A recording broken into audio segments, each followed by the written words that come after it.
नमस्ते दोस्तों, आज हम बात करेंगे एक साल बाद मिला खोया बेटा बनी घटना पे।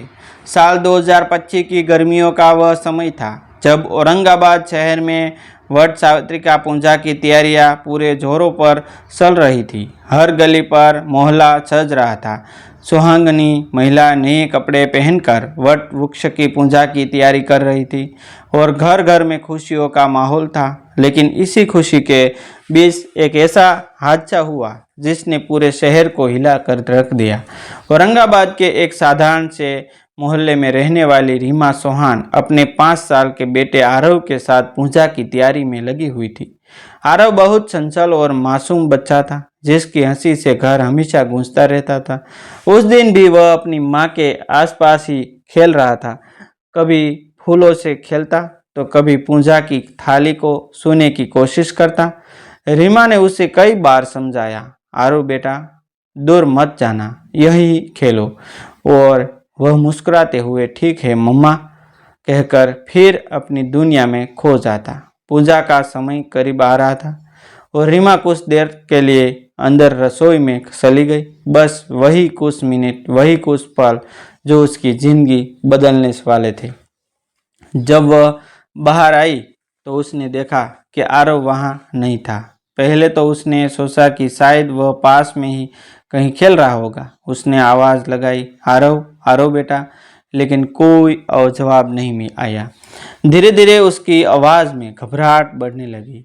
उसने पड़ोस में जाकर देखा, गली में जाकर छत पर खोजा, लेकिन आरव कहीं नहीं था। कुछ ही देर में यह खबर पूरे महल में फैल गई। सभी लोग खोज में लगे गए।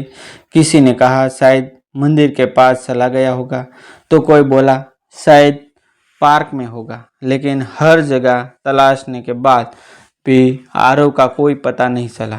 रीमा की हालत खराब हो चुकी थी। उसकी आंखों से आंसू रुकने का नाम नहीं ले रहे थे। उसने तुरंत अपने पति संदीप को फ़ोन किया जो काम पर गए हुए थे। संदीप, आरव नहीं मिल रहा है, वो कहीं नहीं है। उसकी आवाज़ कांप रही थी। संदीप जैसे ही घर पहुंचे, उन्होंने बिना समय गंवाए पुलिस में शिकायत दर्ज करवाई।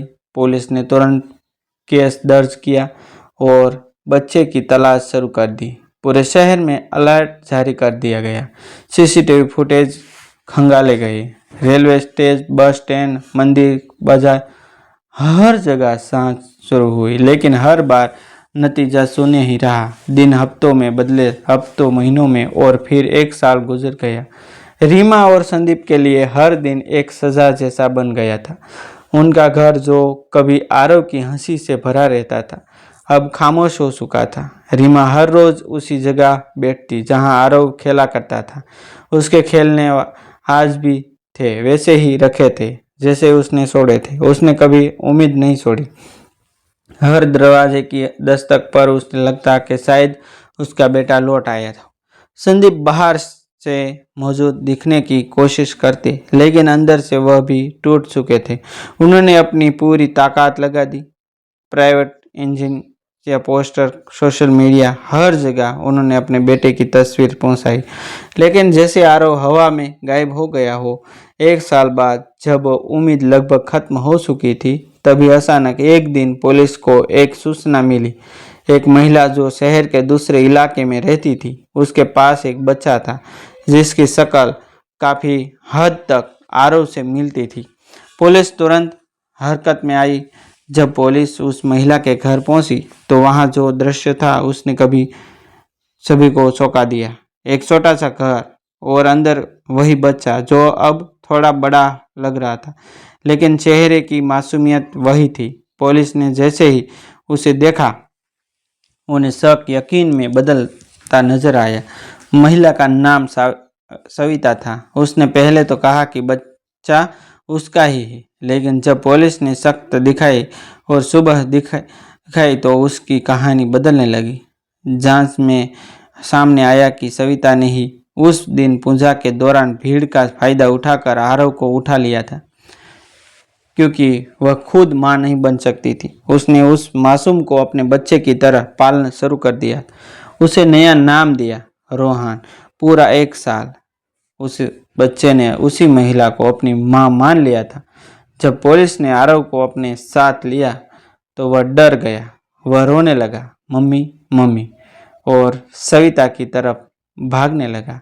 उसकी मासूमियत देखकर वहां खड़े पुलिस वाले भी कुछ पल के लिए चुप हो गए, लेकिन असली झटका अभी बाकी था। जब पुलिस आरव को लेकर उसके असली घर पहुंची, रीमा दरवाजे पर खड़ी थी। जैसे ही उसने अपने बेटे को देखा, उसकी आंखों में आंसू, खुशी और दर्द दोनों एक साथ घमंड पड़े। आरव, मेरा बेटा। वह दौड़कर उसकी तरफ बढ़ी, लेकिन आरव वहीं रुक गया। उसने रीमा को देखा जैसे वह कोई अजनबी हो। रीमा ने उसे गले लगाने की कोशिश की, लेकिन आरव पीछे हट गया और जोर जोर से रोने लगा। मुझे मेरी मम्मी के पास जाना है, मुझे रोहन की मम्मी के पास जाना है। यह सुनकर रीमा के पैरों तले जमीन खिसक गई। जिस बेटे के लिए उसने 1 साल तक हर दिन रो रो कर गुजारा, वही बेटा आज उसे पहचान नहीं पा रहा था। वह वही बैठ गई और टूट टूट कर रोने लगी। संदीप की आंखों भी नम थी, लेकिन वह खुद को संभालने की कोशिश कर रहे थे। पुलिस, पड़ोसी, सभी लोग यह दृश्य देखकर भावुक हो गए।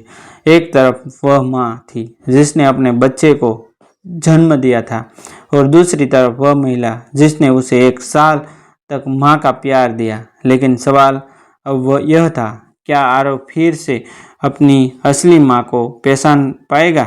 क्या वह अपने पुराने जीवन में वापस लौट पाएगा? और सबसे बड़ा सवाल, एक माँ के दिल पर जो बीत रही थी, उसका दर्द कौन समझेगा? रीमा के आंसुओं का सैलाब थमने का नाम नहीं ले रहा था, लेकिन हालत जैसे थी कि उसे अपने ही दिल को पत्थर बनाकर खड़ा रहना पड़ा रहा था। सामने उसका बेटा था, उसका अपना खून, उसकी जिंदगी का सबसे अनमोल हिस्सा, लेकिन उसकी आंखों में अपनापन नहीं बल्कि डर और अनजानापन साफ झलक रहा था। आरव बार बार रोते हुए एक ही बात दोहरा रहा था, मुझे मेरी मम्मी के पास जाना है, मुझे रोहन की मम्मी के पास जाना है। और हर बार ये शब्द रीमा के दिल को चीर कर रख देते थे। उसने कांपते हाथों से फिर एक बार उसे छीने की कोशिश की, लेकिन आरव झटके से पीछे हट गया और पुलिसकर्मी की टांग पकड़कर खड़ा हो गया, जैसे वह किसी अजनबी से बचना चाहता हो। उस पल ने साफ कर दिया कि यह लड़ाई सिर्फ बेटे को वापस पाने की नहीं, बल्कि उसके दिल में अपनी जगह वापस बनाने की है। पुलिस ने स्थिति को संभालते हुए रीमा और संदीप को समझाया कि 1 साल का समय किसी भी छोटे बच्चे के लिए बहुत लंबा होता है, और उस दौरान जिस महिला के साथ वह रहा, उसी को उसने अपनी मां मान लिया है। यह सुनकर रीमा का दर्द और गहरा हो गया, लेकिन उसके भीतर कहीं एक उम्मीद भी जागी कि अगर 1 साल में वह उस महिला से जुड़ सकता है तो धीरे धीरे वह अपनी असली माँ को भी पहचान सकता है। अगले कुछ दिनों तक घर का माहौल बेहद संवेदनशील बन गया रहा था। हर समय डर सहमस रहता। रात में अचानक उठकर रोने लगता और बार बार उसी महिला को याद करता जिसे वह अपनी माँ समझता था। रीमा हर बार उसके पास बैठती, उसे सहलाती, लोरी सुनाती, वही लोरी जो वह बचपन में गाया करती थी, लेकिन आरव को मानो कुछ याद ही नहीं आता था। संदीप ने भी पूरे धैर्य के साथ स्थिति को संभालने की कोशिश की। उन्होंने किसी तरह की जल्दबाजी न करते हुए डॉक्टर और काउंसलर की मदद ली। विशेषज्ञों सलाह दी कि बच्चे पर किसी तरह का दबाव न डाला जाए, बल्कि उसे समय दिया जाए ताकि वह खुद धीरे धीरे अपने असली रिश्तों को महसूस कर सके। रीमा ने यही किया। उसने खुद को पूरी तरह अपने बेटे के लिए समर्पित कर दिया। वह हर दिन उसके साथ खेलती, उसे उसके पुराने खिलौने दिखाती, उसकी बचपन की तस्वीरें दिखाती और प्यार से कहती, देखो बेटा, ये तुम हो और ये मैं हूँ, तुम्हारी मम्मा।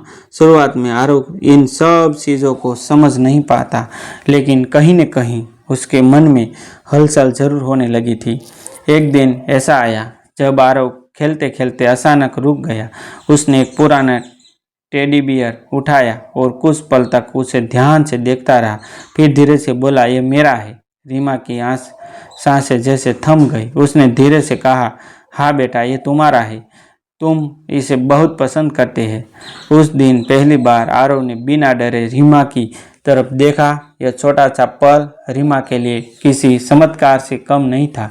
उसने महसूस किया कि उसका बेटा कहीं न कहीं उसे पहचानने लगा है, भले ही पूरी तरह नहीं। समझ के साथ साथ यह दूरी धीरे धीरे कम होने लगी। आरव अब इतना नहीं रोता था और कभी कभी खुद से रीमा के पास आकर बैठ जाता।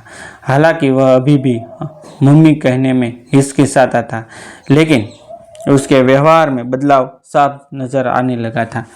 एक रात जब वह डर कर उठा तो उसने खुद से रीमा का हाथ पकड़ लिया और धीरे से उसके पास सिमट गया। उस पल रीमा की आंखों में से आंसू बह निकले, लेकिन इस बार ये आंसू दर्द के नहीं बल्कि उम्मीद और राहत के थे।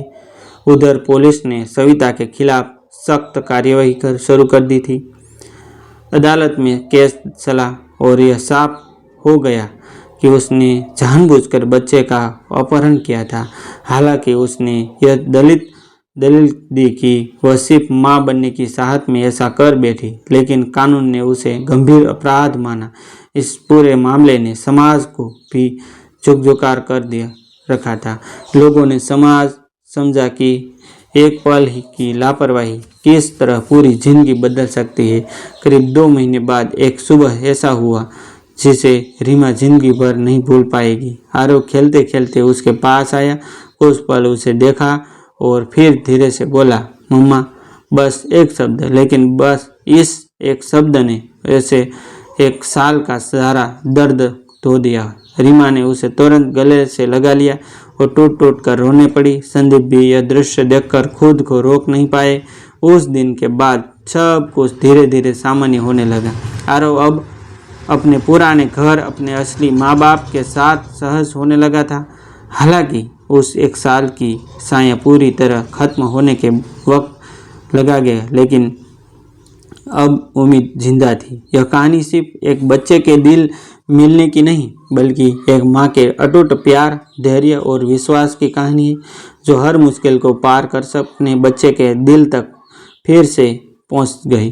डिस्क्लेमर: यह कहानी वास्तविक घटनाओं से प्रेरित हो सकती है, लेकिन इसमें उपयोग किए गए पात्रों के नाम, स्थान और कुछ प्रसंग काल्पनिक रूप से प्रस्तुत किए गए हैं। इसका उद्देश्य केवल मनोरंजन और जागरूकता फैलाना है। किसी भी व्यक्ति या घटना से समानता मात्र सहयोग मानी जाएगी। थैंक यू दोस्तों, मिलते हैं एक न्यू वीडियो के साथ, एक न्यू स्टोरी के साथ। तब तक बनी रहिए।